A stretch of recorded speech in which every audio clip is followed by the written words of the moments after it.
flambeaux et petits flambeaux et petites flammes, je suis contente qu'on peut trouver un moyen pour passer un moment à apprendre quelque chose de plus sur Dieu.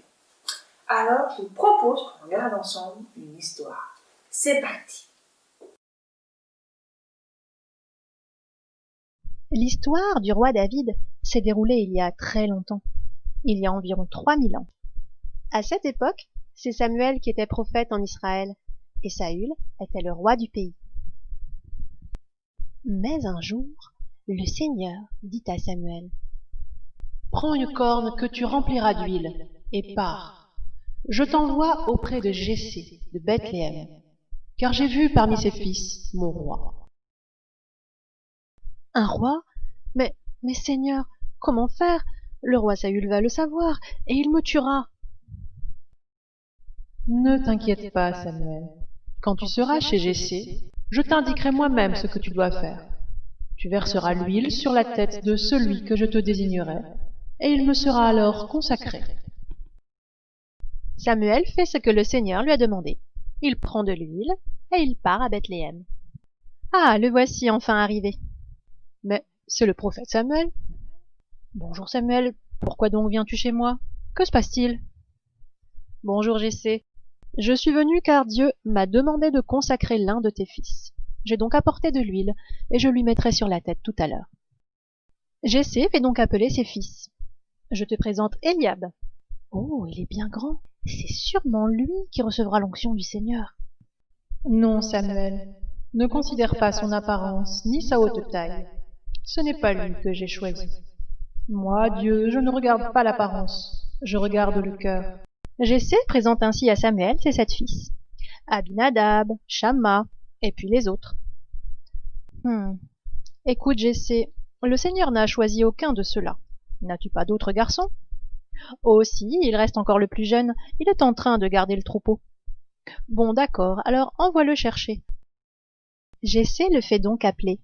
Le garçon était roux. Il avait un beau regard et un beau visage. C'est lui que j'ai choisi. Donne-lui l'onction. Alors Samuel prend l'huile et donne au jeune David l'onction au milieu de ses frères. Et à partir de ce moment, David est rempli de l'Esprit du Seigneur. À la fin de la journée, Samuel se met en route et s'en retourne chez lui à Rama.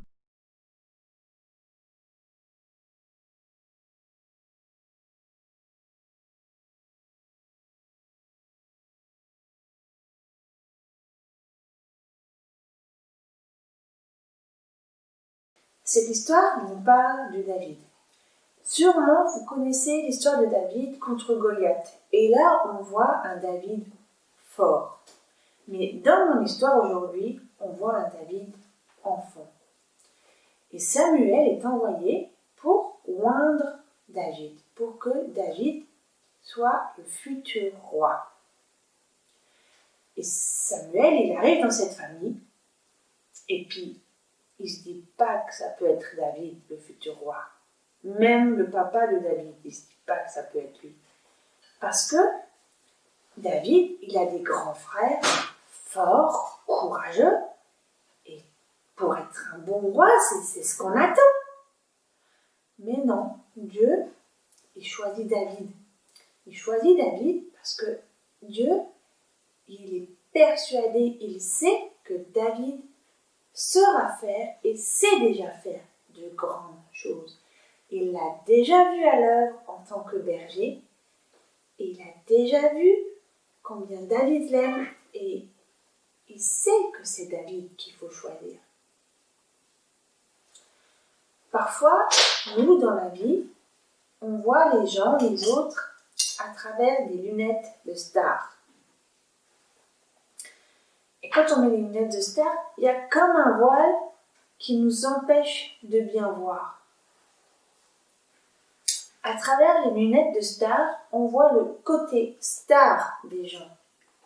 On voit le côté de tout ce qui donne envie et ce qui donne envie aux autres. Une star, c'est quelqu'un qu'il y a plein de monde qui apprécie.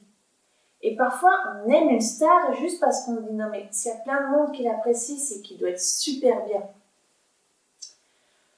Et ça nous fausse un peu les choses. Parfois, on ne voit pas la réalité et surtout parfois, on ne voit pas ceux qui ne sont pas pleins d'amis. Vous avez sûrement déjà constaté ça à l'école. L'enfant qui a le plus de copains, il a la facilité pour en avoir encore plus. Mais l'enfant qui est plutôt seul ou qui a 1, 2 copains va avoir beaucoup de mal de s'en faire d'autres. Parce qu'on ne va pas voir le côté star de cet enfant. Dieu, quand il regarde David, il ne voit pas juste un enfant, il ne le voit pas trop petit. Quand il regarde David, il voit déjà une star. Il sait déjà tout ce que David sait bien faire parce qu'il a pris le temps de regarder. Il sait aussi ce que David va pouvoir faire. Eh bien, moi, je vous invite à avoir le même regard que Dieu avec les copains et les copines que vous avez dans votre écrit. De se dire, peut-être que lui, je vois pas la star qu'on lui met. Si je prends un peu de temps, je pourrais découvrir ce qu'il sait vraiment bien faire. Là où il est doué. Et je pourrais devenir son ami pour que lui aussi, on puisse voir son côté star et que lui aussi puisse se sentir bien et fort. Alors, comme David, on n'est jamais trop petit pour ça. On n'est jamais trop petit pour être rempli de l'amour de Dieu, pour avoir un esprit de sagesse et de force avec Dieu. Alors, n'ayez pas crainte, allez-y, je suis sûre que vous pouvez arriver à regarder sans les lunettes de star. Allez, je vous lance le défi cette semaine. Regardez les autres comme Dieu sans les lunettes de star et cherchez qu'est-ce qui est bien chez l'autre. Allez, à la prochaine!